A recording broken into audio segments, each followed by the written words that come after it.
Hörmətli Şərq Türkistanlıq qərindaşlar, Şərq Türkistan xəbər agentliyining xəbərlər proqramısida ko'rishinglarni qizg'in qarshi olamiz. Tövəndə təfsili məzmunlarını diqqətinizə sunumuz.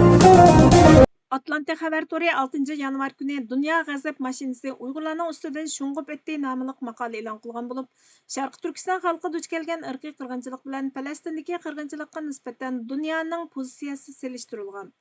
İşğal qılınan Şərq Türkistandakı Uyğur və başqa Türkiyə xalqlarga çekidən aşqan usullarda vəhşi irqi qırğınçılıq yürgüzüyotqan Xitayning G'azadagi krizisdan foydalanib o'zini falastinliklarning qo'g'dug'uchisi va mazlumlarning homiysi qilib dunyoga tunutayotganligi. Xitayning bu taktikasining bugungi umumlashgan siyosiy ideologiyadala emas, balki xalqaro kishilik huquq masalasida Xitayning qo'sh o'lcham tutadiganligini oshkorlab qo'yganligi. Buni Xitayning universal qimmat qarshi prinsipiga olib keladigan xavfining ishorati ekanligi. Amerika bilan bo'lgan rayon siyosati masalasida Xitoyga foydali bo'ladiganligi. Bu masalaning dunyoning Falastinga yoki bo'lmasa Sharq Turkistonga ko'ngil bo'lish masalasi emasligi. Ikkili tarafning masalasiga ko'ngil bo'lishga arziydiganligi, Sharq Turkiston xalqining yolg'iz qolganligi. Amerikaning Xitoy rahbarlik qatlamiga besim ishlatib, Uyg'urlarning nachar muomalasini tugatishga uringanligi. Uyg'urlarning qul qilishdan ishlangan mahsulotlarning kirgizilishini cheklaganligi. Ammo dunyo rahbarlarining ko'pinchisining Uyg'urlarning qiyinchiligiga sal qaraganligi. Birlashgan Davlatlar Tashkilotida Isroiliyaga qarshi turadigan o'xshash diplomatlarning ko'pinchisi Uyg'urlar masalasi munozara qilinganda Xitoyni qo'llab bilat tashlaganligi, hatto Falastin hukumatining rahbari Mahmud Abbosning Xitoyni qo'llaganligi. Sharq Turkistonning 18-asrning o'ttirlarida Ching sulolasi tarafidan bo'ysundirilganligi. 1949 yılı Xitoy Xalq Cumhuriyeti işğal qılınganligi, Sharq Turkiston xalqiga assimilyatsiya yurgizganligi. 2020 yildagi rasmiy nüfus tekshirish sonliq ma'lumotlarida ko'rsatilishicha, Sharq Turkistondagi Xitoylarning nüfusining oldingi 10 yilda 25%, Uyg'urlarning aran 16% oshganligi. Sharq Turkiston bilan Falastinning farqi Falastinda urush bo'layotganligi, Sharq Turkistonda Xitoyga qarshi urush ochadigan bir Hamasning yo'qligi. Xi Jinpingning Uyg'urlarni bostirishni davomlashtirganligi, rayonni kontrol qilishni kuchaytganligi, Xi Jinpingning Uyg'urlarni Xitoy kimligi bilan shakllantirish dahshati, Xitoyning terrorlik bilan kurash qilish nomida qilgan bu qilmishlarining maqsadining naslni quritish, yildizni yo'qotish ekanligi. Xitoy tashviqot usullarining atalmish Xinjiangni tinch iqtisodiy taraqqiyotning ulgusi sifatida tashviqotini kuchaytganligi. Xitoyning Sharq Turkistonda bir saqchi davlati qurganligi, xalqaro organlarning sharoitini tekshirolmaydiganligi. Zulmni tasvirlaydigan rasm va bayonlarning tarqalmayotganligi, natijada Uyg'urlarning qiyinchiligining nazardan soqit bo'layotganligi. G'azaning dahshatlari xalqaro jamiyatning nazarida dal vaqtida namoyon bo'layotganligi. Xitoyning vahshatlarining dalili mohiyatli bo'lsa-mu, hech bo'lmaganda solchi siyosatchilarning mustamlikadan keyin dunyoning adolatsizligiga munosabatlik ideologiyasiga singib kiradiganligi. Xitoyning dunyoning ko'zida o qadar qo'rqinchli bilinmaydiganligi.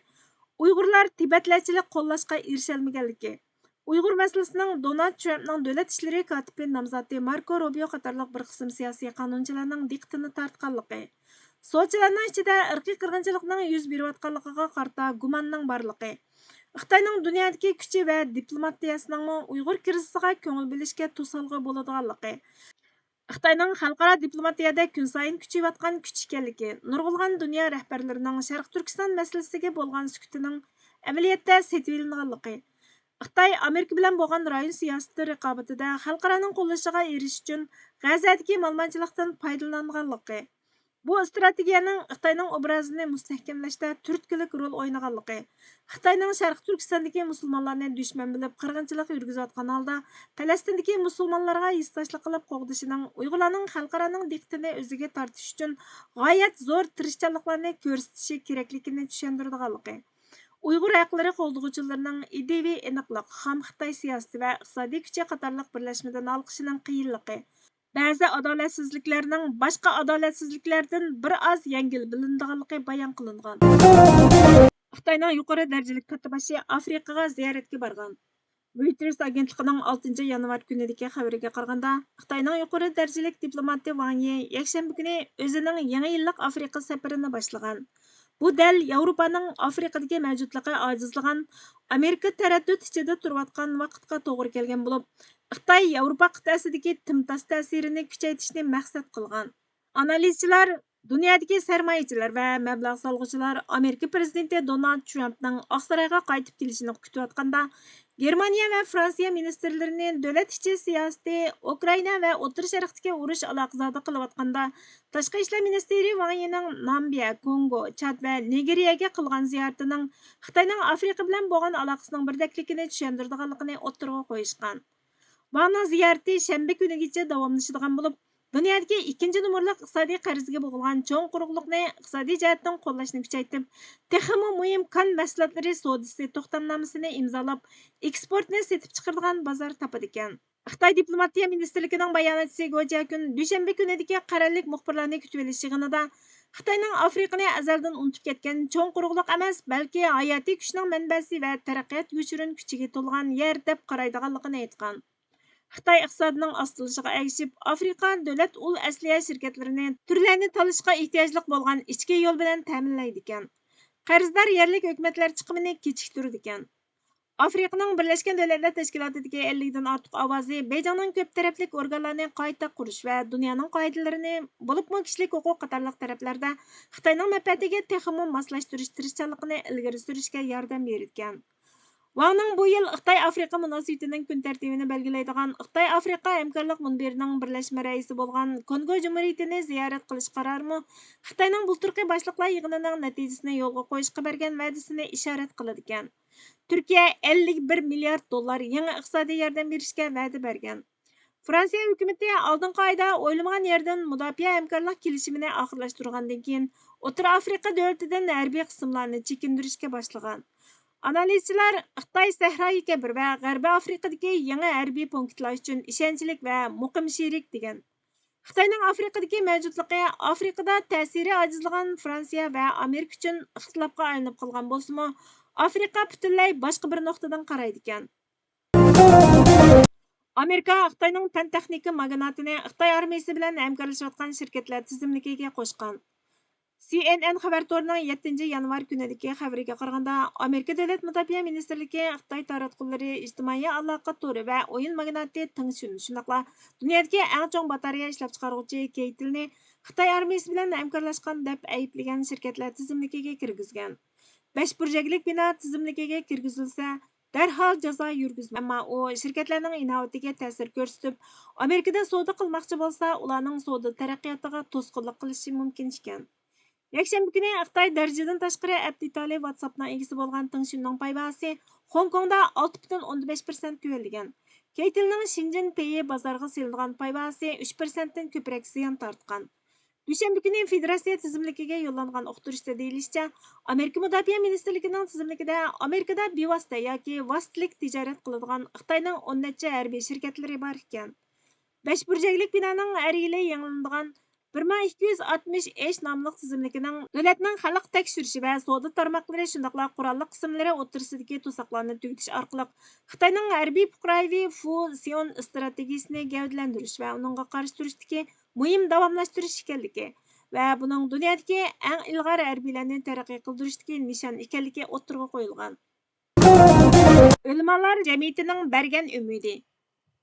Bir millatning o'z-o'zidan diniy va milliy ishlarini tartib nizomga solishga o'rinishi u millatning uyg'onganligini ko'rsatadi. Kunimizda har sohada ilgarilayotgan millatlarning hammasi degidek dastlabki qadamda bir butun uyg'onish harakatlarini diniy va milliy tashkilotlar bilan boshlagan va bu yo'l orqali tartib intizomdan chiqib ketgan diniy va milliy ishlarni bir qalbga solgan edi. Bugun Sharq Turkiston munavvarlarining bu yangi harakatga bel bog'laganligi hammamizni suyundiradigan darajadagi ishlardandir. Vatanimiz u beshidan bu beshigacha jaholat to'ziqiga aylanganligi, ulamollarimizning mutaassiblik ichida qolganligi bizga besh qo'ldek ayon.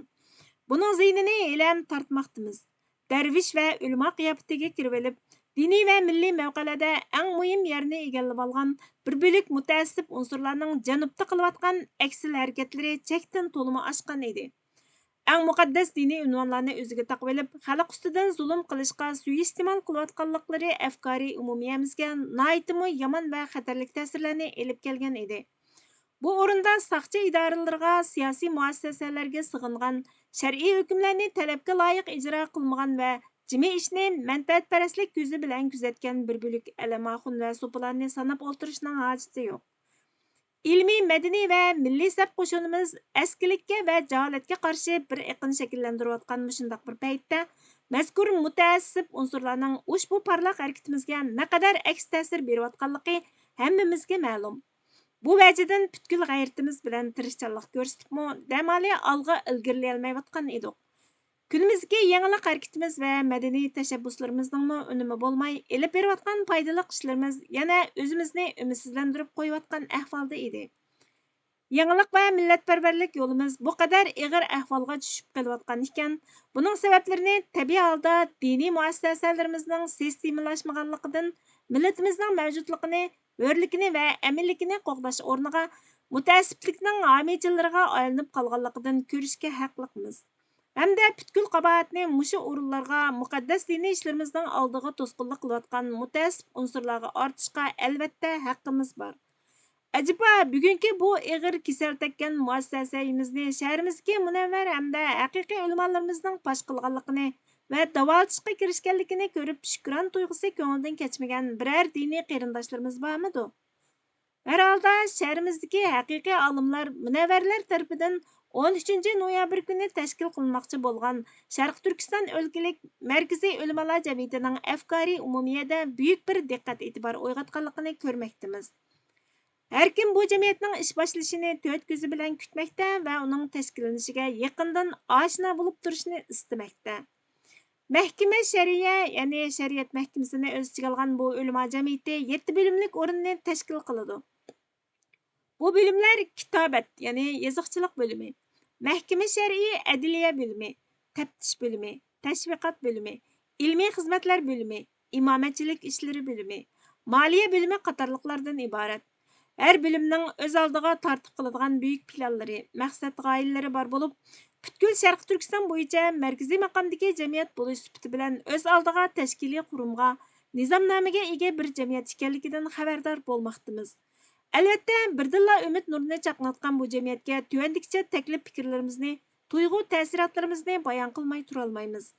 Birinchidan, mazkur ulamolar jamiyati o'zining muqaddas vazifasi asosida vatanimizda nihoyatda cho'ng martaba qozong'usi va bundan keyin butkul diniy masalalarimiz, diniy o'rinlarimiz faqat mushu jamiyatga qarashli holatda markazlashib mang'usi. Ikkinchidan, diniy haq-huquqlar, shar'iy hukmlar bu jamiyat orqali ijro qilingusi. Üçüncüden, jaholatga sabab bo'lg'uchi har turli uydurumlarni, diniy mutaassibliklarni tozalab, islom dinining haqiqiy mohiyati bo'lgan ilmni qanot yaydirishga chaqiriq qilish vazifasi to'liq ma'nosini topgan holda tashviq qilingusi. Din va fan ilmlariga bo'lgan ta'tir tashviqot va aksal harakatlarga qarata mavqe maydon birligi o'ttirg'a qo'yilgusi. To'rtinchidan, bu jamiyat islom dinining to'g'riliqini, sha'nu shavkatini, shijoatparvarligini namoyon qildirgusi. Beşinciden, muayyen vaqt ichida bir oliy ilm yurti qurib chiqib, haqiqiy din olimlarini yetishtirgisi va bu asosda maktablar, madrasalar isloh qilingusi. Afkoriy ommaga bu qadar buyuk umidlarni baxsh etgan bir jamiyatning naqadar hurmatga, himoyaga ega bo'lganligini bu yerda tasavvur qilib bo'lolmaymiz. Millat oldida ig'ir bir mas'uliyatni ustiga olgan, qorong'ulashgan ufqimizni oydinlatmoqchi bo'lgan bu jamiyatning nom sharifini, tartib nizomi va planlarini quruq mühürlerde yoki bo'lmasa yolg'iz qog'oz yuzida emas, tarix betlarida yurtdoshlarning qalbida ko'rishni istaymiz. Buning uchun ulamolar jamiyatining boshqa muassasalarga ulgu yaratishi, o'zini namoyon qilishi, ko'rsatgan xizmatlari orqali dindoshlarimizning rag'batini qo'lga keltirishi to'liq zarurdir. Manba Erkizda 220-son, 1948-yili 17 noyabr. Uyg'urchaga og'diruvchi Burhan Muhammad. Bizga vaqt ayırğınыңlar üçün köpten-köp rahmat. Kelar qatimqi programmamizda ko'rishgacha Allohga omonat bo'lgaysizlar.